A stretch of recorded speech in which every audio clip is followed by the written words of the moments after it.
અત્યાર સુધીના મારા અનુભવ મેં જોયું છે કે ખેડૂતો રેવન્યુ નોલેજ છે એ ઝીરો છે. એટલે સૌપ્રથમ તો મેં ખાલી આજથી 4 વર્ષ પહેલાં જ્યારે વિચાર આવ્યો કોવિડની પરિસ્થિતિ દરમિયાન કે ઓલું ગીત આવે છે ને, કોઈનું નથી રે ભાઈ, કોઈનું નથી રે, એમ પહેલી રાઉન્ડમાં કોવિડમાં વારો આવી ગયો અને પૂરાઈ ગયો.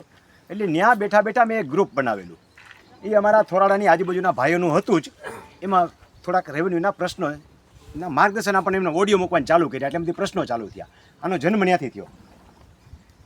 ત્યાર પછી એ બધાના પ્રશ્નોને જવાબ દેતો રહેતો હતો હું. એમાંથી ગ્રુપ વધતા ગયા.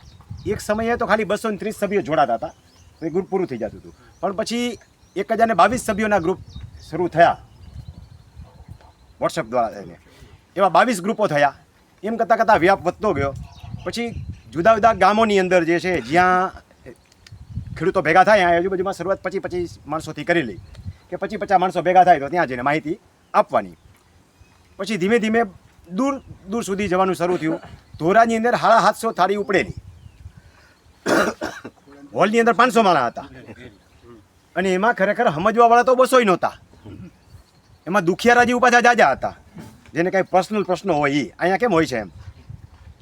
ત્યાર પછી વિચાર્યું કે બહુ જમવાના બહુ પ્રોગ્રામ ન કરવાથી પછી લાસ્ટ ટાઈમ હજી હમણાં 8 મહિના પહેલાં 8 મહિના નથી થયા, 3-4 મહિના થયા, ત્રિમંદિર ખાતે કાર્યક્રમ કર્યો.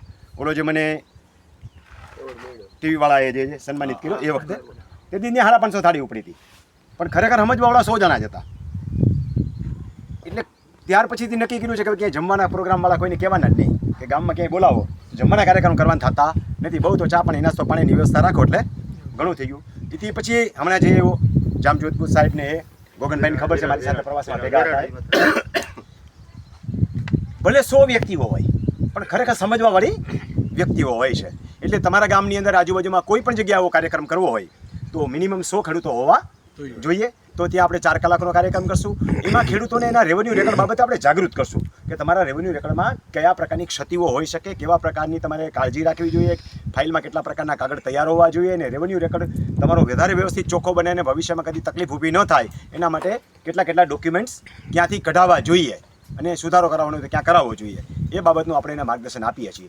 પણ ખેડૂતો જાતે કામ કરતા ન થાય, એમાંથી અવેરનેસ ડેવલપ થાય. પછી કોઈક એડવોકેટ પાસે કામ કરાવવા પડે. એટલે તાલીમ કેમ્પો આપણે એટલે યોજીએ છીએ.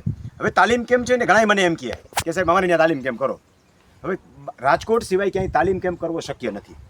કારણ કે ક્યાંય પણ તાલીમ કેમ્પ કરો તો આટલા બધા માણસોને હોટલની સુવિધા રાખો તો માથાદીઠ 1000 રૂપિયા તો પકડશો હોટલના. 1000 રૂપિયા હોટલના વયા જાય. અને રહેવા જમવાની વ્યવસ્થા કરો. હવે કોન્ફરન્સ હોલ પાછો રાખવો પડે. કે આવી રીતે વ્યવસ્થા તો હોય નહીં કે ગમે ત્યાં જઈને બેસીએ.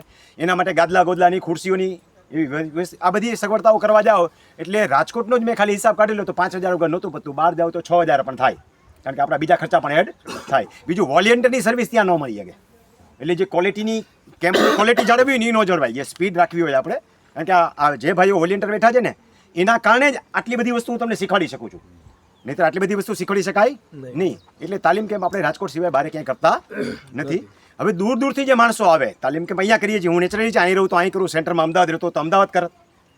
હવે રાજકોટ એક છેડો પડે છે બધાને, દૂરથી આવવાવાળાને. તો એના માટે આપણે આ વિચાર લેવો છે કે જે બહારથી દૂરથી આવે છે, અને ખાસ કરીને રિમોટ એરિયાની ઉત્તર ગુજરાતની અંદર છે, વાપીની સાઈડ આદિવાસી ઝોન છે, જ્યાં 73 AA વાળા છે, આ બધાની તકલીફો અતિ ઝાઝી છે.